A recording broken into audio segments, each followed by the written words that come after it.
World War II was fought on maps. It was fought in trenches, in the skies, and on the open oceans. But there was another war being fought within the Allied command itself. It was a war of egos, a war of philosophies, and a war of sheer personality. And the two combatants in this internal conflict were the two most famous generals of the Western Front, the British Field Marshal Bernard Law Montgomery and the American General George S. Patton. To understand what happened in the freezing winter of 1944, you first have to understand who these men were, because they could not have been more different if they had come from different planets.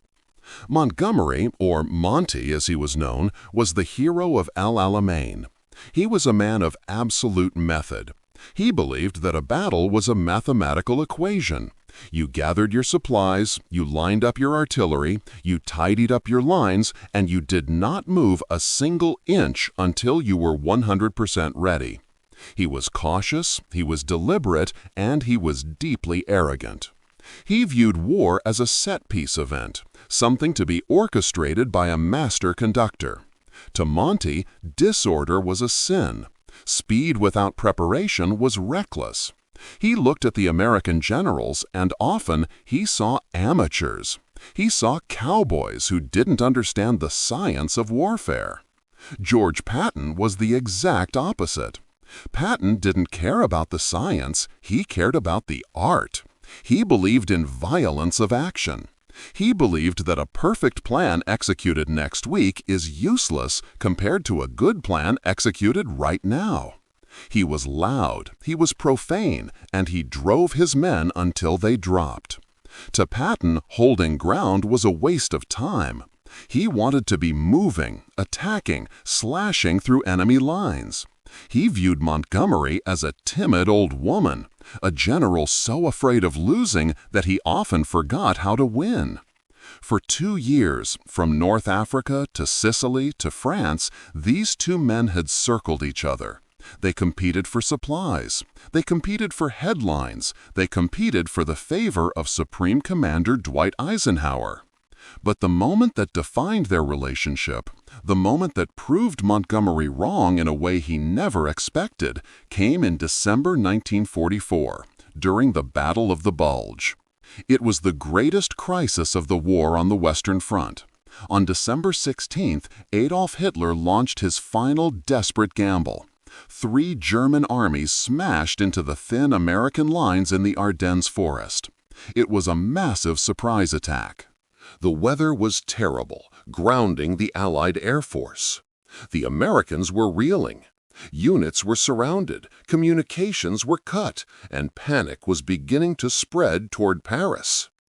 In the chaos of the German breakthrough, General Eisenhower made a controversial decision. The German attack had effectively split the Allied front in half. Eisenhower decided to transfer command of all American troops north of the Bulge to Field Marshal Montgomery.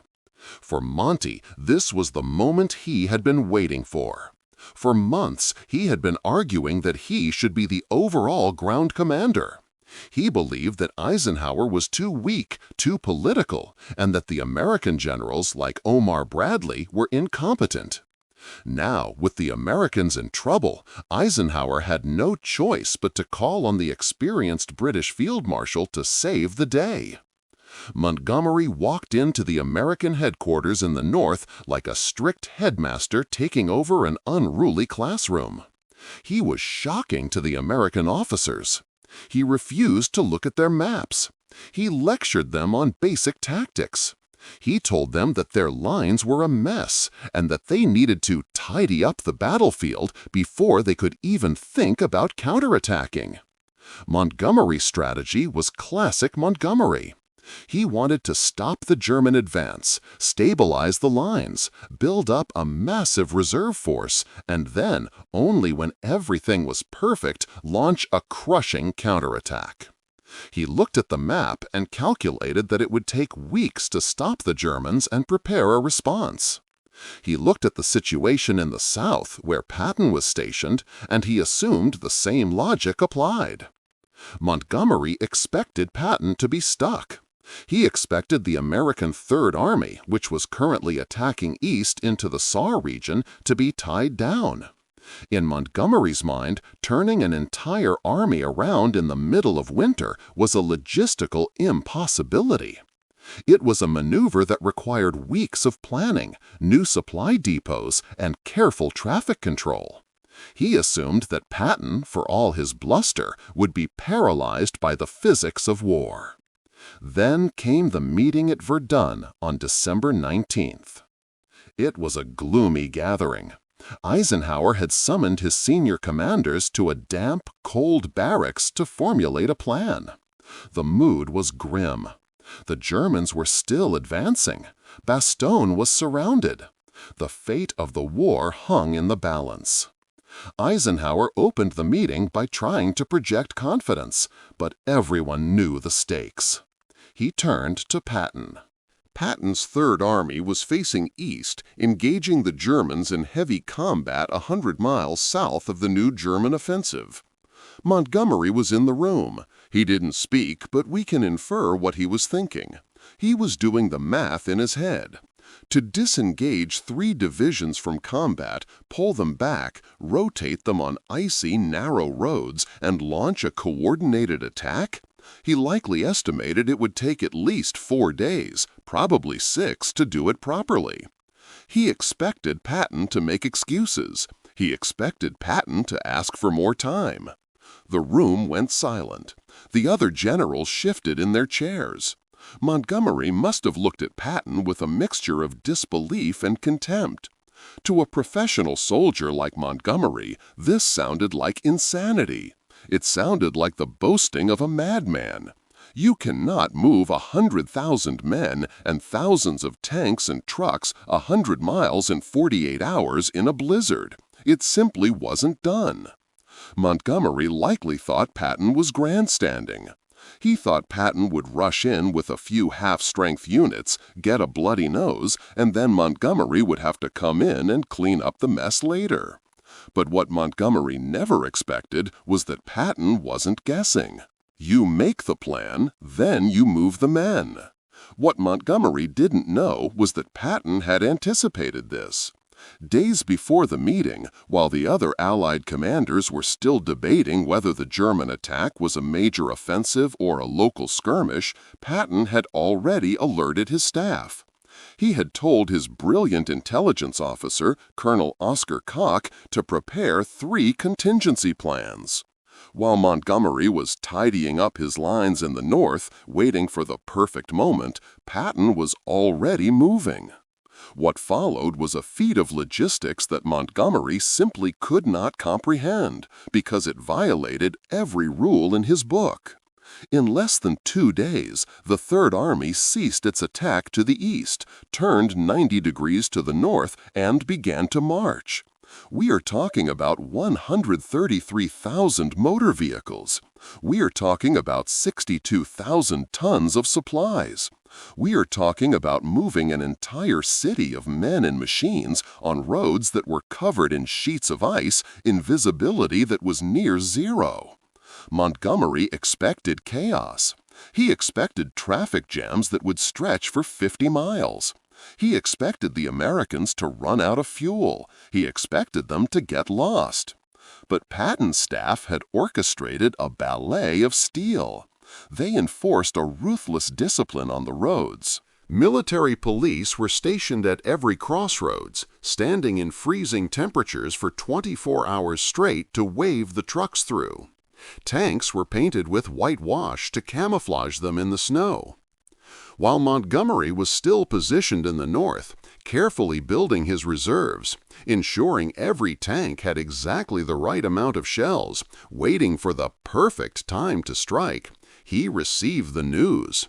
Patton hadn't just moved, he was attacking.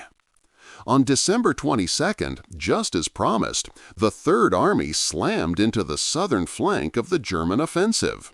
It wasn't a probe. It wasn't a weak effort. It was a full-scale assault with the violence and aggression that was Patton's trademark. This was the moment that shattered Montgomery's worldview. He had spent his entire career believing that caution and preparation were the keys to victory. He believed that the Americans were disorganized cowboys. And yet, here was the American cowboy executing a maneuver that the British staff colleges would have taught was impossible. Patton's attack did exactly what Eisenhower hoped. It relieved the pressure on Bastogne. On the day after Christmas, Patton's tanks broke through the German ring and relieved the 101st Airborne. The contrast between the North and the South was stark. In the North, under Montgomery's command, the American 1st and 9th Armies were fighting defensively. Montgomery was doing a competent job. He was holding the line, but he was moving with agonizing slowness. He refused to counterattack until January 3rd, weeks after the initial German assault. He waited until the Germans had exhausted themselves completely. In the South, Patton was clawing for every yard of ground from day one. He was trading blood for time. What Montgomery never expected was that improvisation could be a valid military doctrine. He thought that changing a plan in minutes was a recipe for disaster. Patton proved that in the fluidity of modern mechanized warfare, speed is a weapon all its own. But the story doesn't end on the battlefield. The disconnect between what Montgomery expected and what actually happened led to one of the biggest public relations disasters of the war. In January 1945, after the Battle of the Bulge was effectively won, Montgomery held a press conference.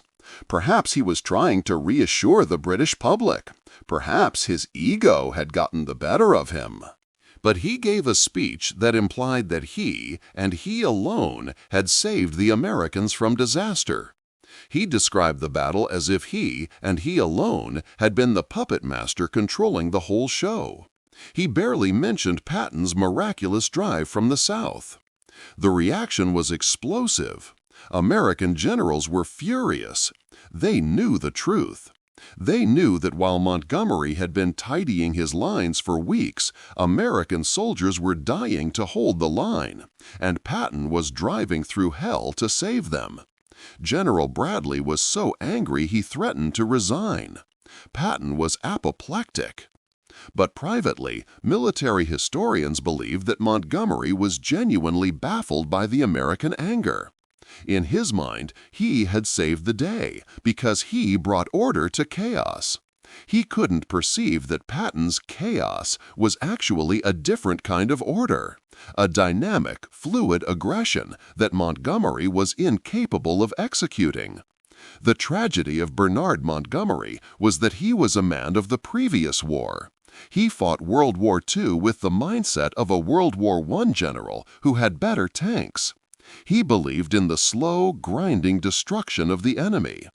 Patton fought the war of the future. He understood that in a war of movement, the plan you made 5 minutes ago is already obsolete. He understood that the morale of the soldier depends on forward motion. When Patton changed the plan in minutes at Verdun, he didn't just move an army. He broke the paradigm of how Montgomery thought wars should be fought. Montgomery expected the Americans to fail because they didn't follow his rules. He didn't realize that Patton had rewritten the rulebook.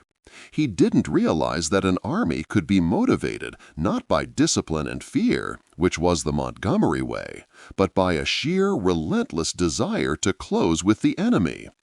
Years later, after the war was over and the maps were folded away, the analysis of the Battle of the Bulge became clear. Montgomery's defense in the North was solid, necessary, and professional. He did his job. But Patton's pivot in the South was the miracle. It is said that amateurs talk about tactics, but professionals talk about logistics. By that definition, Patton, the man Montgomery viewed as a wild amateur, pulled off the greatest professional feat of the war. Montgomery never expected it because he couldn't imagine doing it himself.